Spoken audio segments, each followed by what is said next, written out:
The International Monetary Fund, in partnership with the Nigeria Economic Summit Group, hosted a public presentation on its 2018 Sub-Saharan Africa Regional Outlook in Lagos, titled Domestic Revenue Mobilization and Private Investment. It provided the opportunity for stakeholders in the public and private sector in Nigeria to review the IMF submissions for 2018 and how it will affect the economy. The senior resident representative for the IMF mission in Nigeria, Mr. Amin Marti, gave an overview of the report as it affects Sub-Saharan Africa and Nigeria. The outlook, if we really look at it, we have 2017 growth rate was about 2.8%. There's some uptick in 2018 at about 3.4%, and then 2019 3.7%. So it's much less than where we were in the 2014, but it's an uptick and definitely up from the trough of 2016. And just so that we look at where we were compared to our projections 6 months ago. In the October Rio for 2018, we were at this number, but we are projecting slightly higher for 2019. But the difference is quite striking across different countries. First, you have the oil exporters, where you have the recovery, but it is going to about 2%. Nigeria, one of them, 0.8% in Nigeria in 2017. We just heard the first figure for the first quarter of the year, 1.95. The IMF projects 2018 growth rate for Nigeria at 2.1. So still in that direction. And one key factor that we've seen for Nigeria and we've seen in many countries is that weak balance sheet have been constraining the private sector credit. And here, Nigeria, 16.2% is the NPL ratio in February 2018, has kept increasing from 5%. Many other countries, given the recession, given the oil price shock, have also faced that. And we've seen that translate directly into bank lending less. I think raising growth is really key to the challenges ahead in Nigeria and Sub-Saharan Africa. But let's look at it in terms of where we are. For the region as a whole today, we could say that the average growth rate on a per capita basis is 0. And a third of Sub-Saharan Africa, if you look at it in 2017, where Nigeria is part of that, has seen a decline in per capita GDP levels, right? And we expect some of that to continue. And to really make a difference, that trend needs to be reversed. So the growth rate really needs to surpass the population growth to really start making a difference. And this is a story that when we look at a third of the population, or a third of the countries that experience negative per capita growth, that's 300 million people, right? So there's affecting a lot. And when we see per capita growth going up, we also see SDG improvement. We also see infant mortality has gone down. All of that is linked. And therefore it comes back to we need to increase the medium-term growth potential. Now, how do we do that?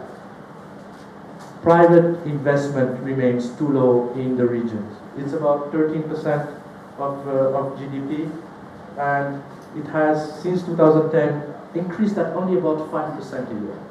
So not really a lot has been done on that. And the recent recession and oil price collapse, etc., has also exacerbated the situation. So let's look at it here, for example, by differentiating across the countries.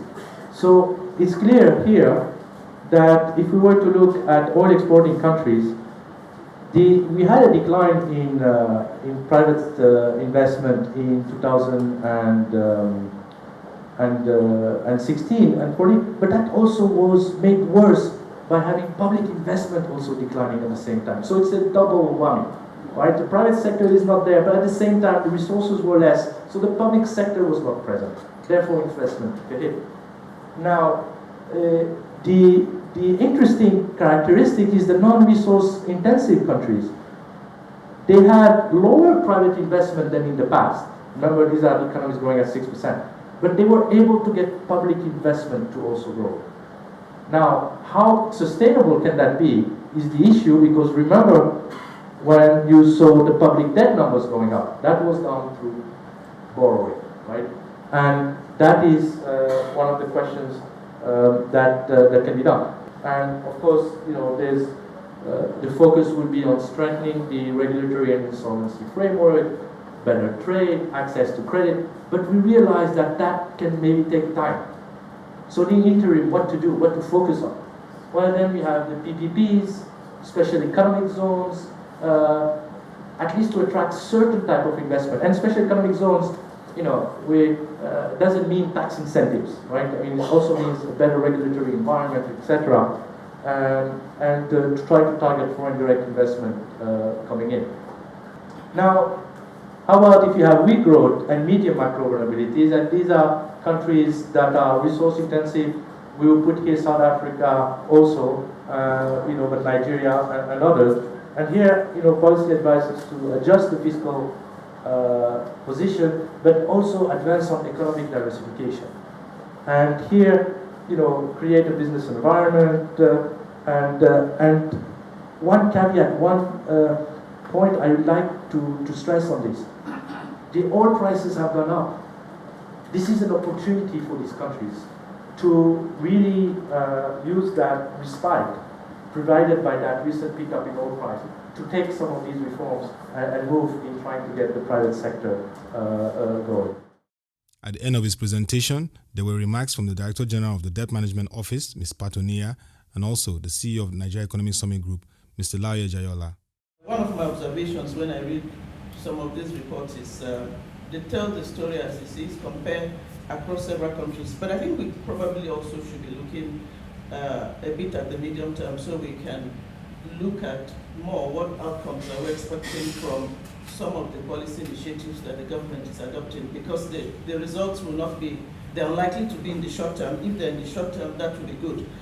So some of those I was thinking we should be looking at when looking at Nigeria, for instance, and I made mention of it, but I'd like to emphasize that quite a lot. We should be looking at revenues.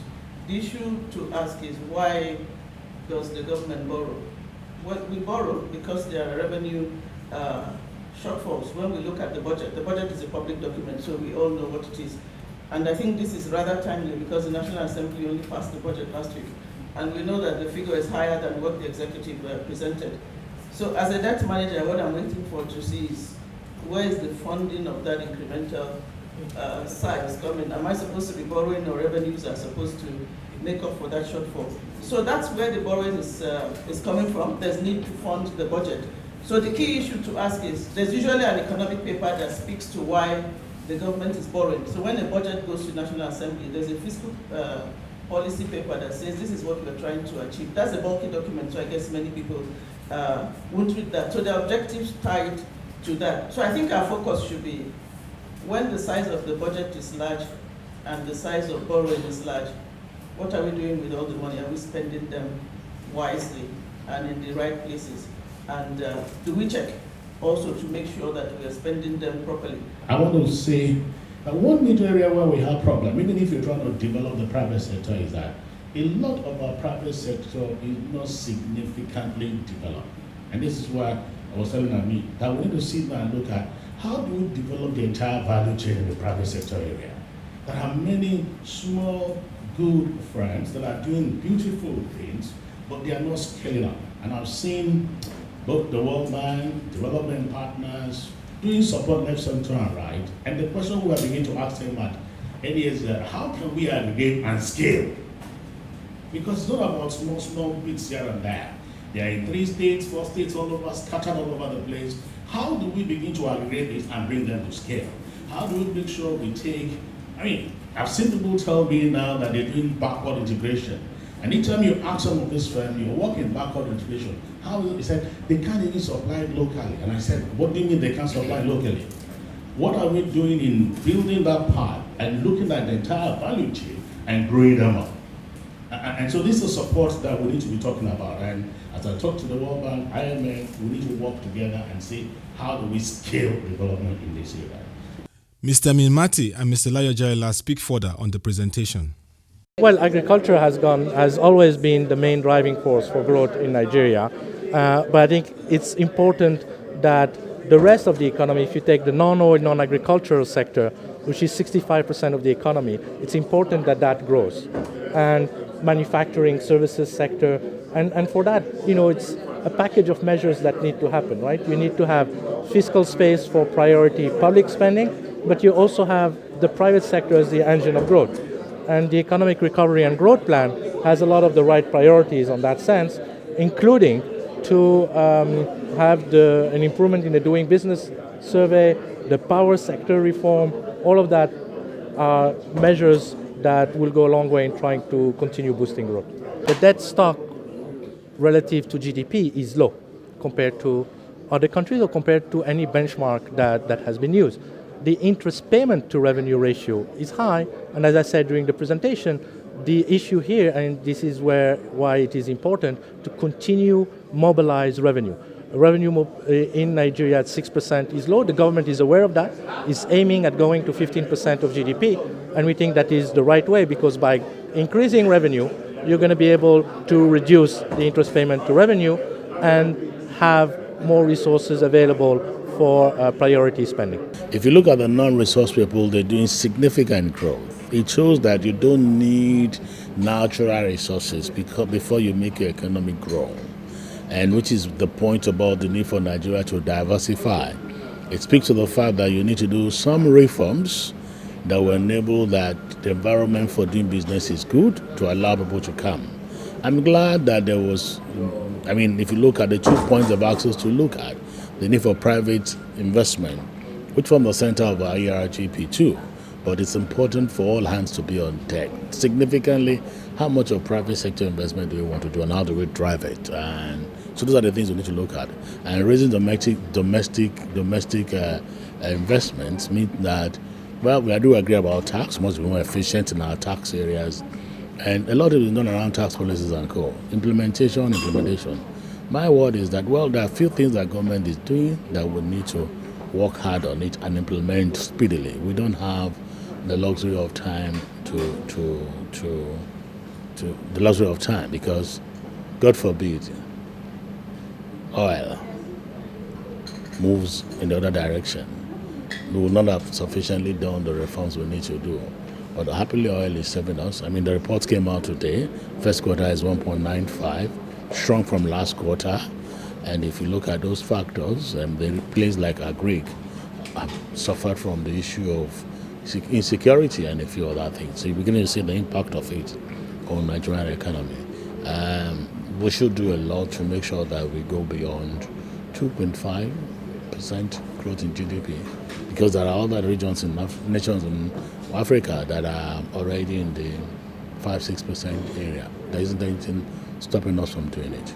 A major takeaway from the 2018 IMF Regional Economic Outlook report is for economies in Sub-Saharan Africa and Nigeria to give priority to strategic public-private partnerships and develop special economic zones that will catalyze economic growth alongside revenue mobilization.